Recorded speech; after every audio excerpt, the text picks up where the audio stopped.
मी Appasaheb Khot, Appasaheb Khot official या YouTube चॅनलवरून आपल्याशी संवाद साधत आहे. क्रमशः कादंबरी वाचन. कादंबरीचं नाव पळस फूल, भाग 23. बापूचा नको तो उद्योग सुरू होता. आपल्या कृष्ण कारस्थानं तो नको नको ते उद्योग करीत होतं. श्रीपतीला दमदाटी देणं सुरूच होतं. श्रीपती जुमानत नव्हता, तरी पण धोका टळला नव्हता. गावंदरीची पट्टी हायस्कूलच्या इमारतीला दिल्यानं आगीत तेल ओतलं होतं. डाव धरून बसला होता श्रीपती. ग्रामपंचायतीच्या निवडणुकीच्या अपमानाचा बदला तो घेणार होता. श्रीपतीला पायगुता कसा घालायचा आणि घडला प्रसंग तर श्रीपतीला कशी आयुष्यातून उठवायची याचं गणित बापू मैता मांडून बसला होता. त्याच्या या कुरापतीनं म्हातारी एकसारखी काळजी करत होती. आज नाही तर उद्या ह्यो हैवान आपल्या सोनाला काळिंबा लावणार. ही अंगणातील तुळस धुतल्या तांदळासारखी. आपला हात देवाच्या साक्षीने तिने भाजून घेतला. गिरिजाला प्रायश्चित घ्यायचं होतं. हे असं कुठेवर चालणार? एकदा तडा गेल्यावर सांगता येणार नाही म्हणून म्हातारी विचार करत होती. आपल्या मनातील पक्का विचार तात्याला आणि दादासाहेबांना ती बोलून दाखवणार होती आणि त्यांच्याकडून आपलं काम साधून येणार होती. आणि म्हणूनच आजच म्हातारीनं त्या दोघांना निरोप दिला होता. वहिनी, लक्ष्मण तात्या हाका मारीत सोप्यात आला. त्या या तात्यासाहेब बसा. म्हातारीनं गोवणं हातरलं. तात्या बसत म्हणाला, काय काम होतं म्हणून सांगावा दिलासा? तात्यासाहेब, जरा मनातलं बोलायचं होतं. दादासाहेबांनी सांगावा दिला आहे. आत्ता ती येतीलच बघा. म्हातारीनं बाहेर पाहिलं. गल्लीच्या तोंडी दादासाहेब येताना दिसलं. हे काय? ते बी आलेतच की. बसा दोघं बोलत. च्या करतो. तुम्ही कशाला च्या करताय? बसा तुम्ही. गिरिजा करेल च्या. गोबर याच्या शेगडीवर च्या करायला किती उशीर लागतो या? दादासाहेब पुढे येऊन बसत म्हणाल. नाही नाही, तुम्ही बसा. दादासाहेब, गिरिजा घरात नाही. सकाळीच मळ्याकडे गेली. कालपासून श्रीपती कुठं न सांगताच गेलाय ना व. म्हातारी च्या करण्यासाठी आत गेली. तात्या, परवाची भानगड कानावर आली ना व? दादासाहेब तात्यांच्याकडे पाहत म्हणाला.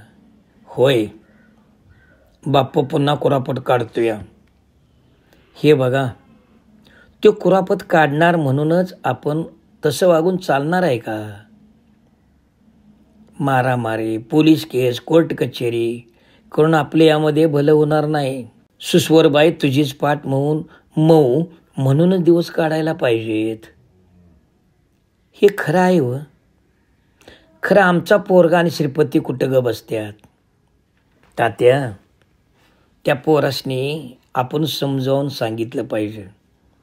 त्याने बी मनाला मुरड घातली पाहिजे. बापू नाचतोय म्हणून आपल्याला त्याच्यासंग नाचून कसं चालल? अविचारानं पावलं टाकली पाहिजेत. या असल्या वागण्यानं भल्या भल्यांचं वाटवं झालं.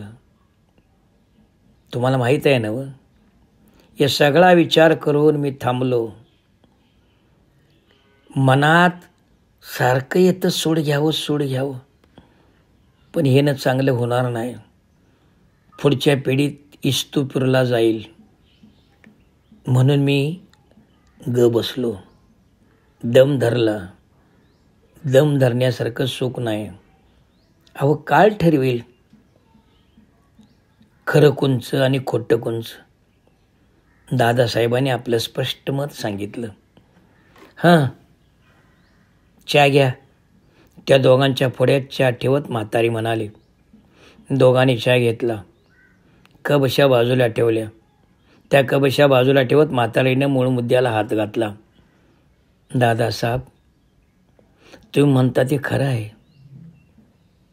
त्याच्या संग वाद घालून उपयोग नाही. आपणच समजुतीनं वागाय पाहिजे. भांडण करायचं असतं तर मीच जाऊन त्याची गळपट्टी धरली असती, पण त्यानं काहीच भलं झालं नसतं. खरं आहे तुमचं म्हणणं. त्या दोघांचं बोलणं चालू असतानाच तात्यामध्ये म्हणाला, दादासाहेब तुम्हाला एक सांगतो.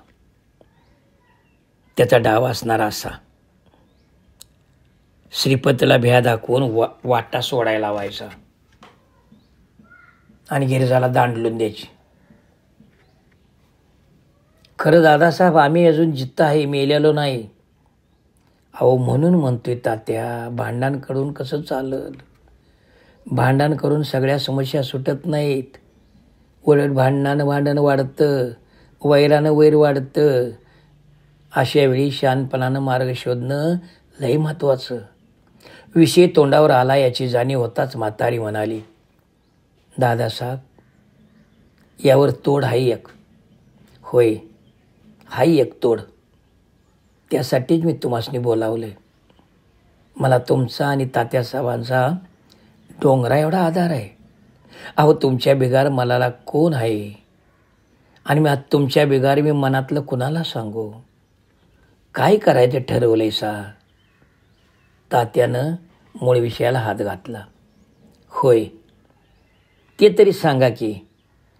दादासाहेबांनी दुजरा दिला. सांगतो खरं, तुम्ही मला वचन द्या.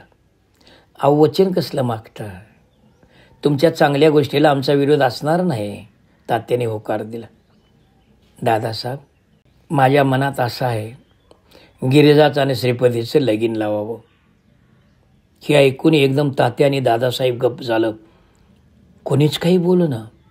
तशी म्हातारी रडवेल्या सुरात दोघांच्याकडे पाहत बोलली. हळू आवाजात म्हणाली, का गप झाला असा? तुमच्या मनात नाही? हाय खरं. तात्याने खाली मान घातली. मग काय झालं?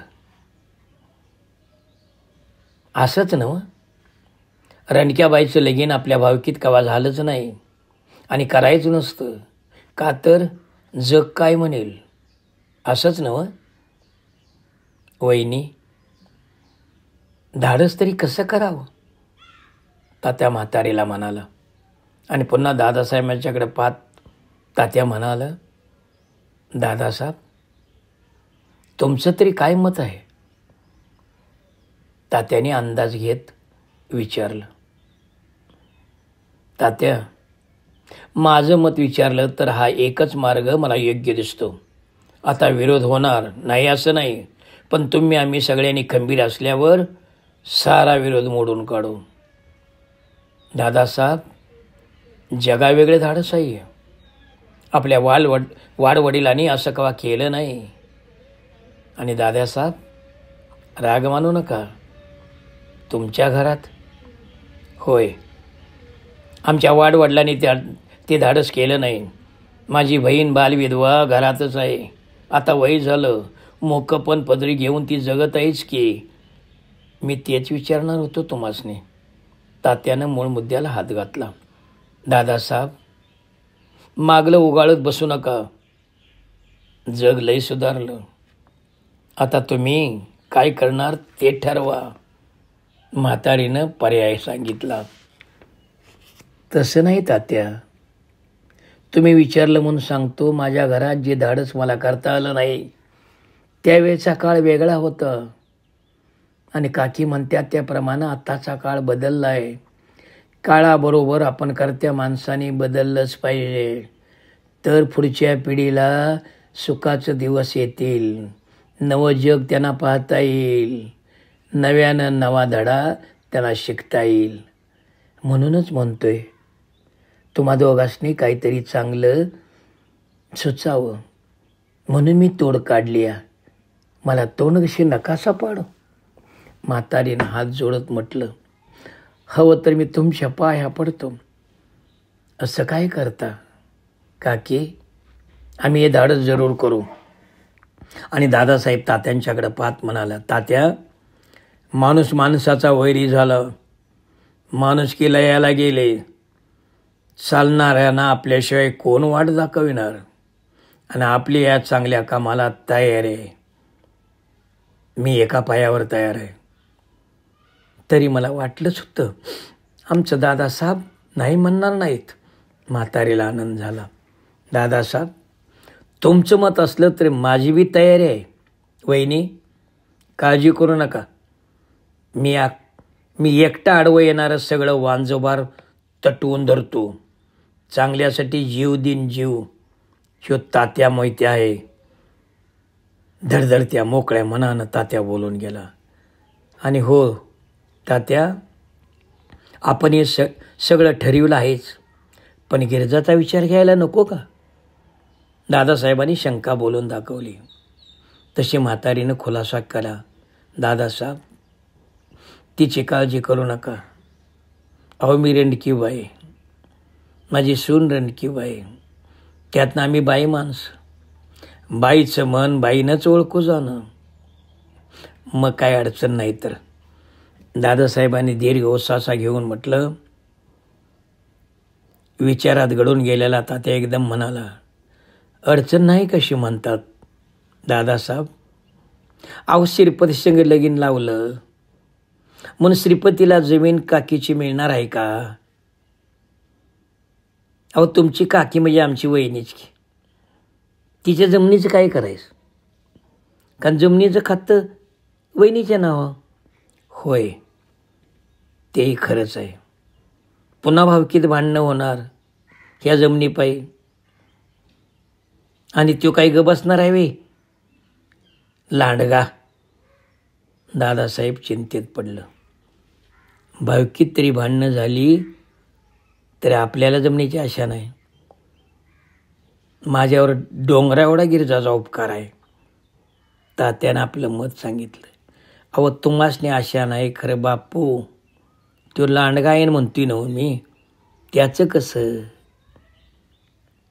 त्यावर एक मार्ग आहे. काकीला दत्त घेता येत नाही. मृत्यूपत्र किंवा बक्षीसपत्र करून अडचण होणार. त्यापेक्षा काकीला एक पर्याय आहे. काकीनं आपल्या घराचं जमिनीचं खरेदीपत्र श्रीपतीला करून द्यावं आणि मगच श्रीपतीचं गिरजासंग लगीन लावावं. दादासाहेबांनी सरळ मार्ग आणि सोपा मार्ग सांगितला. दादासाहेब, होय, चांगला पर्याय आहे. चांगली तोड काढली सा. मी खरेदीपत्र करून द्यायला तयार आहे.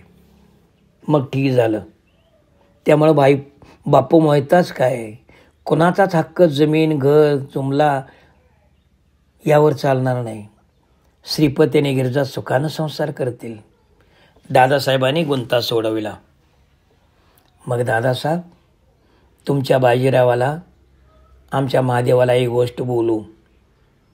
या पोरांची साथ आपल्याला पाहिजे. तात्या म्हणाला.